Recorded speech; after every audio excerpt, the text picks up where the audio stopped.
Hello students, let's see this question. The question says, which one of the following information can be obtained on the basis of Le Chatelier's principle? Le Chatelier principle के basis पर हम कौन सी information find out कर सकते हैं? अब ये जो ली चैटलियर प्रिंसिपल होता है वो क्या कहता है कि अगर आपका सिस्टम इक्विलिब्रियम पर है, आपका सिस्टम क्या है, इक्विलिब्रियम पर है, तो जो जो भी फैक्टर्स उस इक्विलिब्रियम स्टेट को डिफाइन करते हैं, गवर्न करते हैं, अगर उन फैक्टर्स को हम क्या कर दें, चेंज कर दें, तो आपका इक्विलिब्रियम चेंज हो जाए, इक्विलिब्रियम की पोजीशन क्या होती है, चेंज हो जाती है। अब अगर आपने उन फैक्टर्स को स्ट्रेस किया है, so the equilibrium will shift in that direction that will reduce और counteract on the stress caused on the factors. ठीक है, सो यहाँ पर आप क्या देख रहे हो, फर्स्ट ऑप्शन में लिखा है dissociation constant of a weak acid, नहीं, Le Chatelier principle dissociation constant of weak acid को गवर्न नहीं करता है। ठीक है, सेकंड में कह रहे हैं entropy of the reaction, entropy of the reaction, entropy क्या होता है, रैंडमनेस ऑफ द रिएक्शन।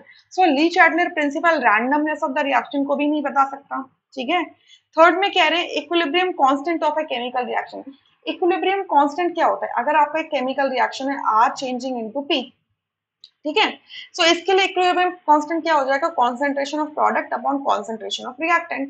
ठीक है, तो ये इक्विलिब्रियम कांस्टेंट एक न्यूमेरिकल वैल्यू है और ये किस पे डिपेंड करती है, सिर्फ टेम्परेचर डिपेंडेंट होती है, टेम्परेचर डिपेंडेंट होती है। सो एक सर्टेन टेम्परेचर पे इसकी कांस्टेंट वैल्यू निकल कर आती है।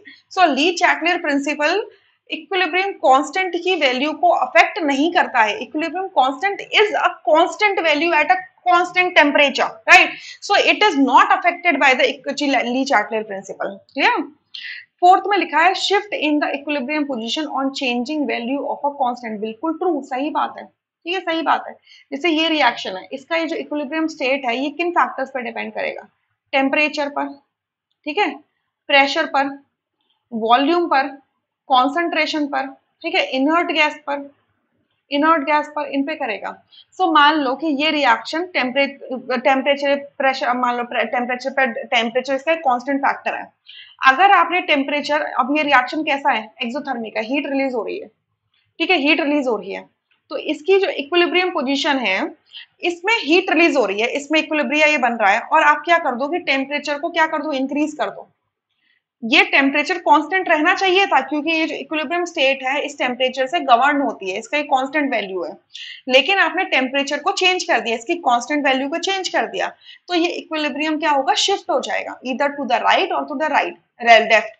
अब क्योंकि रिएक्शन एक्सोथर्मिक है और टेम्परेचर इंक्रीज कर दिया, तो रिएक्शन कहाँ मूव होगा, बैकवर्ड डायरेक्शन में, बैकवर्ड डायरेक्शन में। तो इक्विलिब्रियम पोजीशन क्या हो गई, अफेक्ट हो गई। ठीक है, इक्विलिब्रियम पोजीशन क्या हो गई, अफेक्ट हो गई।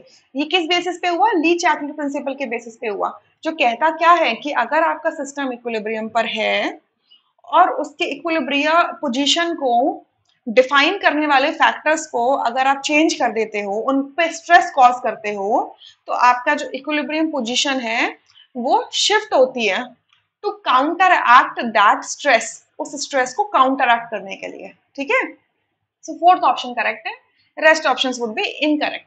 आई hope you understood, thank you.